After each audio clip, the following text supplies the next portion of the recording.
Olá, graduada em jornalismo pela Universidade Presbiteriana Mackenzie em 2008, tem MBA em Gestão de Comunicação Empresarial e cursos de extensão em Marketing e Comunicação Digital. Com mais de 15 anos de experiência em comunicação corporativa, vem atuando em empresas nacionais e multinacionais de pequeno, médio e grande porte. Atualmente, consultora da Vivo, sua experiência engloba planejamento estratégico de comunicação integrada, comunicação interna, redes sociais e relações com a imprensa.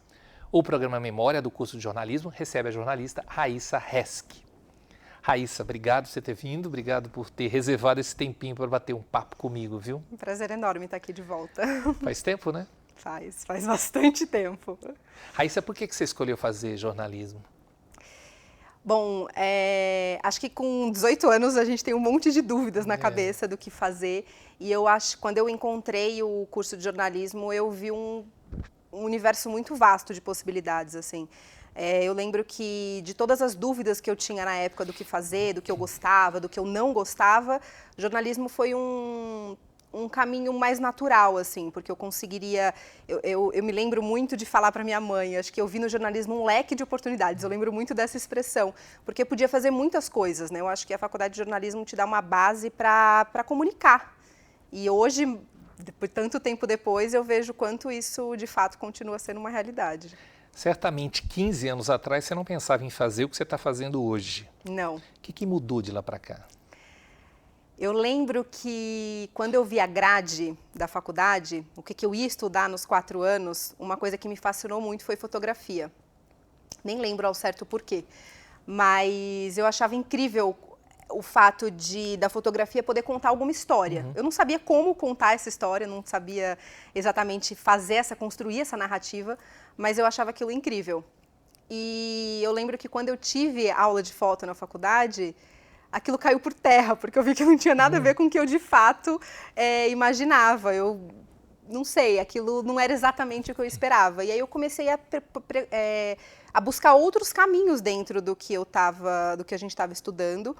E tem uma coisa que me fascinou muito no curso, e aí acho que é mérito total da universidade, porque eu percebi na época que não era assim em todas as faculdades de jornalismo, que é o quanto o curso ele é prático e o quanto a faculdade me deu, o Mackenzie em si, me deu estrutura prática disso. Então, os próprios estúdios, a gente ter aula de rádio e de fato fazer um programa de rádio, ter aula de TV e fazer um programa de TV, enfim, fazer um jornal impresso em si. Então, acho que isso eu consegui transitar por diversas áreas ali e entender na prática o que fazia sentido para mim. E aí, ainda durante a faculdade, eu comecei a fazer um estágio em comunicação corporativa, que era um universo que eu não sabia absolutamente nada. Eu lembro lembrando dos primeiros dias, primeiros meses de estágio, eu penso na quantidade de coisas que eu não faria hoje. Mas foi um universo que me conquistou, assim, e desde então eu cheguei a fazer outras coisas nesse caminho, mas sempre muito ligado à comunicação corporativa, e eu gosto de fato disso. E como é que você chegou ao Mackenzie? Na época foi um vestibular de meio do semestre, era um curso novo na época, não lembro exatamente que turma que era, mas era um curso bem recente. E muita gente falava bem já do curso. Eu tinha acabado de chegar em São Paulo, estava indo mais por um caminho das universidades mais tradicionais, mas eu falei, tem a possibilidade de fazer um vestibular no meio do ano, vamos ver. E aí eu fiz muito sem expectativa, passei, e aí sim eu comecei a procurar mais informações sobre a universidade e tudo. E comecei a gostar muito, consegui uma bolsa na época, que foi uma coisa que viabilizou para mim conseguir fazer o curso. E, nossa, não me arrependo nem por um segundo, de verdade. Essa bolsa foi bolsa do próprio Mackenzie? Do próprio Mackenzie. Raíssa, o trabalho que você fez juntamente com o seu grupo, né, foi um documentário, na realidade, O Plano Não é Piloto, sobre Brasília e os arredores, era algo que era uma linha mais social. Você não pensou em pegar esse segmento para tocar no jornalismo no futuro, não? É engraçado como a vida vai levando a gente por outros caminhos sem a gente ter muito planejamento disso, né? Eu sempre gostei dessa temática social. Eu lembro que quando eu comecei a faculdade, e até muito pensando por esse lado de foto que eu tinha te comentado, eu lembro de ter visto uma matéria na Folha de São Paulo, não lembro nem o detalhe da matéria, mas eu lembro muito bem da foto, que era falando sobre diferenças sociais e tinha aquele prédio bem icônico do Morumbi, que uma piscina por varanda de um lado e no outro é uma comunidade, né? E eu lembro muito de ver isso e falei, nossa, São Paulo é muito assustador o quanto essas diferenças sociais estão tão próximas umas das outras. E aquilo me ficou na minha cabeça durante muito tempo e eu pensava em fazer um TCC sobre isso. Não sabia exatamente para que lado ir, como fazer, mas isso sempre ficou na minha cabeça. No final das contas, o meu curso não foi sobre Morumbi, não foi sobre São Paulo, mas o TCC não foi sobre Morumbi, não foi sobre São Paulo, mas foi com essa temática, mas ficou ali, guardadinho, essa questão social ficou numa caixinha. Hoje em dia, embora eu esteja num universo que não é exatamente o social, eu tenho a minha responsabilidade dentro ali da minha área é a comunicação para o lado social. Óbvio que ligado ao terceiro setor, não é exatamente, né? Tem ali umas outras nuances, mas eu acho que fazer comunicação para o terceiro setor é um desafio gigantesco. Acho que a gente tem muita história boa para contar, mas também pode cair ali numa coisa um pouco pedante, numa coisa um pouco propaganda, ainda mais sendo ligado a uma empresa privada. Então, acho que tem uma série aí de desafios e de coisas que eu venho aprendendo assim, a fazer. É um caminho interessante, mas ainda bastante desafiador. Evidentemente, as empresas mudaram muito em relação a isso, né? Acho que quando você estudou jornalismo empresarial, corporativo, assessoria de comunicação, essas temáticas não se discutiam tanto como tem hoje. Isso é um pouco de marketing, é obrigação, o cliente pede, ou seja, as empresas estão realmente preocupadas? Eu acho que sim. Eu acho que na minha época, não sei como é que está modelado os cursos de maneira geral, não só aqui no Mackenzie, mas eu tive pouca comunicação corporativa na época, mas eu acho que na época também era o que precisava. Hoje em dia, os veículos de comunicação enxugaram muito. Então, não dá mais para se pensar em comunicação pensando só em veículos de imprensa. Em comunicação corporativa, só pensando em veículos de imprensa. Acho que tem outros stakeholders que são tão importantes quanto, ou até mais, depende do nicho que você está trabalhando.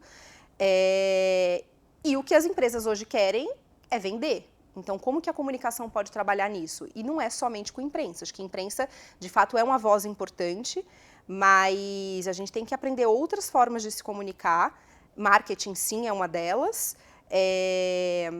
mas também tem os atores sociais, também tem o próprio cliente, também tem... Eu acho que não existe mais hoje uma diferença de o publicitário fala com o cliente, o assessor de imprensa fala com a imprensa, o relações institucionais fala com o governo. Não, eu acho que todo mundo ali tem uma responsabilidade coletiva de comunicar as iniciativas da empresa, e para o bem e para o mal, né? Acho que a gente está ali para blindar o que é negativo e para promover o que é positivo.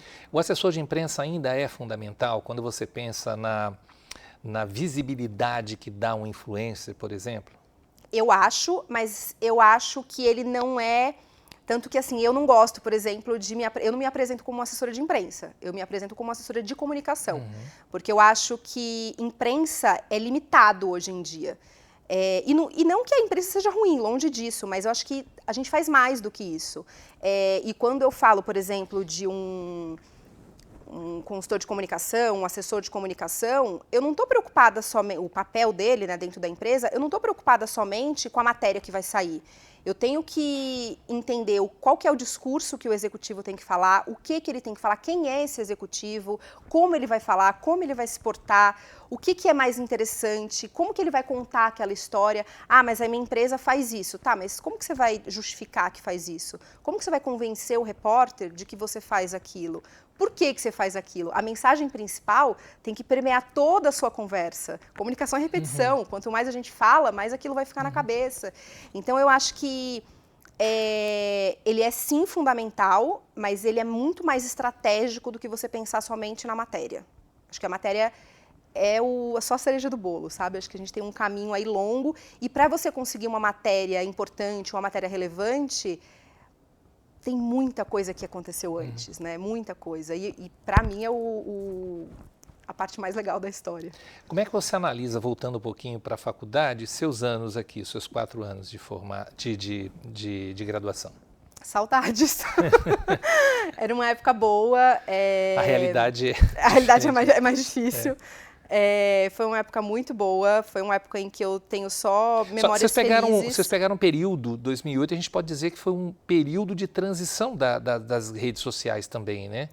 Acho que foi, ainda era mais lento, mas foi. Acho que foi um período até ali da internet chegar mais no celular. Acho que esse foi um marco mais importante do que a rede social em si. As pessoas terem mais acesso, né, ao celular de uma forma um pouco mais democrática, assim. Mas os anos que eu passei aqui, eu acho que, no fundo, comunicação são pessoas. E eu tenho muitas memórias boas das pessoas que eu conheci aqui. Conheci pessoas que eu admiro, que eu hoje em dia tenho a sorte de conseguir ter diálogos profissionais e pessoais. Tenho amigos que eu fiz aqui desde o primeiro dia de aula e seguem na minha vida até hoje e além. E acho que até o fato de voltar aqui hoje, a gente está conversando, né? A gente se conhece desde o primeiro ano de faculdade. E é um carinho muito grande assim, que eu tenho, porque eu acho que, de fato, o curso foi fundamental na minha trajetória profissional. O que eu sou hoje, profissionalmente falando, e pessoalmente também, né? Somos a mesma coisa. Eu acho que a faculdade foi, sim, fundamental, e não só pela parte técnica, não, mas pela parte do que me formou mesmo, como pessoa, das coisas que eu aprendi, de valores, de amigos que eu fiz. Acho que isso é tão importante quanto a parte técnica. Na tua época ainda tinha a obrigatoriedade do diploma para o exercício legal da profissão, depois isso caiu. Você acha que é importante ainda a faculdade na formação de alguém de comunicação, não só especificamente do jornalismo? Polêmico. Eu acho que sim. Eu acho que não, como você colocou, acho que não necessariamente precisa ser um jornalista para você escrever para um jornal ou para ser relações públicas, para fazer o que eu faço como comunicação corporativa. Aliás, acho que existe um pouco até uma rincha aí saudável, né, do jornalista, publicitário, relações públicas. Mas eu acho que mais importante do que ser uma coisa ou outra para fazer isso é ter feito alguma formação de comunicação. Porque eu percebo, na minha área mesmo, a gente tem pessoas de diferentes formações, dessas que eu citei, temos de todas elas. E não necessariamente a gente faz coisas diferentes por termos formações diferentes, mas acho que cada um tem a acrescentar ali estratégias, cada um ao seu modo. E isso faz uma diferença enorme, assim, é uma conversa diferente com uma pessoa, sei lá, que veio de uma outra área. Eu acho que comunicação tem muito da pessoa, acho que é muito, não sei se é um dom, acho que talvez uma forçação de barra falar um dom, mas acho que existe uma característica pessoal mesmo de você ser um comunicador, mas existem técnicas, né? E isso a gente aprende na faculdade de comunicação e eu acho que faz toda a diferença para a gente conseguir fazer a comunicação de uma instituição, de uma pessoa, enfim. Como é que você avalia o mercado para a comunicação hoje, Raíssa? Eu acho que é bem desafiador. Porque todo mundo se acha um comunicador. Acho que a pessoa que é extrovertido já acha que é um comunicador, sabe? E, como eu disse antes, eu acho que precisa de técnica. Eu acho que existe estratégia para fazer muitas coisas. Então, se você for pensar os melhores comunicadores, até recentemente teve um caso daquela Boca Rosa que postou a questão lá dos stories dela, dando detalhamento do que ela ia postar. E algumas pessoas ficaram indignadas que aquilo estava acontecendo, mas não, aquilo é estratégia. Ela não é uma comunicadora nata, assim, uma comunicadora por acaso. Ela é uma comunicadora porque ela estudou aquilo, e ela é profissional e ela faz aquilo com intenção. Eu acho que comunicação, existe uma estratégia intencional em tudo que você faz. E isso você tem que aprender estudando. Se é fazendo relações públicas, se é fazendo jornalismo, não importa, mas você precisa estudar e você precisa saber o que está fazendo. Então, é um mercado desafiador pelo fato de as pessoas acharem que todo mundo pode fazer. Mas eu acho que é promissor ao mesmo tempo, porque diferente de algumas profissões que te limitam para um nicho muito específico, qualquer pessoa precisa de um comunicador. Qualquer nicho que você trabalha, se você não souber levar o seu negócio para o cliente, para quem vai te pagar por aquilo, seu negócio está fadado ao fracasso. E o mercado também publicitário, quer dizer, para onde vai a verba, ele ficou mais dividido, né? Quer dizer, antigamente você tinha, na tua época, por exemplo, voltava mais para os veículos tradicionais, né? E hoje você tem uma infinidade. Sim. Como é que vocês trabalham isso? Quer dizer, onde vai essa verba? Como é que você analisa o mercado? Eu acho que isso é de novo, vem a questão da estratégia. Eu acho que depende muito de como que cada empresa e cada negócio enxerga o potencial daquilo.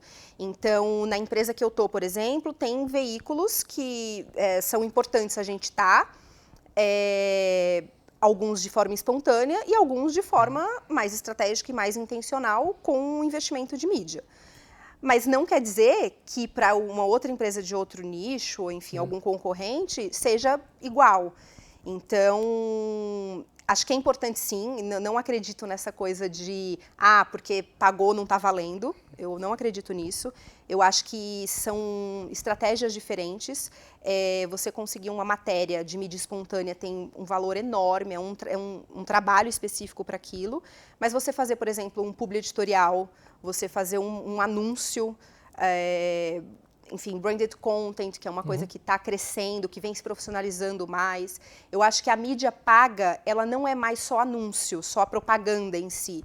Então, hoje a gente vê, por exemplo, um movimento nas novelas, no canal aberto, TV, né, horário nobre, das marcas começarem a entrar nesse meio. Por quê? Porque existe um público consumidor muito forte ali. Então, eu acho que tem sim que investir nisso. Eu acredito muito nesse mercado pago, sim, mas, de novo, tudo é muito caro. Então, acho que tem que ter uma estratégia muito bem definida para não perder dinheiro também. Estamos na fase do ChatGPT, da inteligência artificial. Vocês têm discutido isso também na tua área? Temos, muito. Eu trabalhei com uma pessoa há alguns anos que a gente, falando de educação, em que a gente falava muito sobre tecnologia e sobre implantação e uso de tecnologia para a educação. E ele falava uma coisa que eu acho muito interessante, que é muito uma analogia disso também na comunicação. Que a gente não pode mais pensar em se usa o celular dentro de uma sala de aula. A gente tem que pensar em como usa o celular na sala de aula. Não existe mais essa coisa do aluno não ter acesso. E eu acho que na comunicação é a mesma coisa. A gente tem que pensar no como e não em se vai usar. O ChatGPT veio para ficar e eu acho que é só o comecinho da história. Acho que isso ainda vai amadurecer muito. E a gente tem que conseguir usar isso a nosso favor. Eu não acho que o ChatGPT vai substituir uma pessoa, mas ele vai substituir algumas coisas que pessoas fazem. E a gente tem que pensar em como que a gente vai usufruir disso. Uma máquina é incrível, tem uma inteligência que não vai competir com a nossa, porque ela tem, inclusive, coisas melhores do que a gente, mas tem coisas que ela não vai conseguir fazer. Agora, o homem e a máquina juntos é uma outra história. Então, eu acho que sim, a gente vai ter que lidar com isso de uma forma cada vez mais desafiadora, porque isso tira a gente também da zona de conforto, né? Mas a gente vai ter que aprender a usar e eu acho que ajuda de fato, né? No dia a dia. Eu, esses dias mesmo, estava, enfim, lendo um material que eu não estava entendendo direito, fui no ChatGPT e perguntei, e fiquei impressionada porque ele não explicou, ele não deu só a resposta, ele me explicou o raciocínio daquilo. E aí eu falei, nossa, realmente. Aí eu voltei porque eu estava lendo, comecei a ler tudo de novo e aquilo clareou muito mais na minha cabeça. Então, eu acho que é muito mais para a gente aprender também a articular algumas outras coisas, articular ideias, sabe? Muito mais do que eu acho que é muito raso dizer, ele vai te dar a coisa pronta. Não acho que é por aí.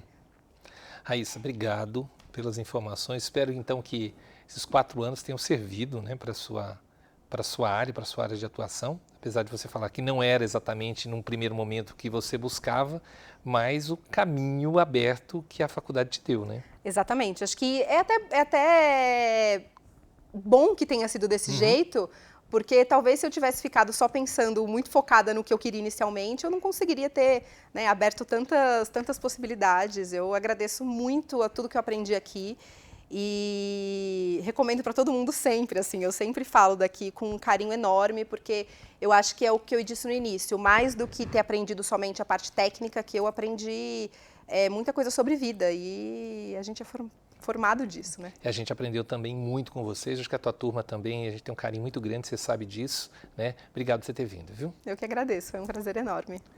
E muito obrigado também a você que nos acompanhou até aqui. Até o próximo programa.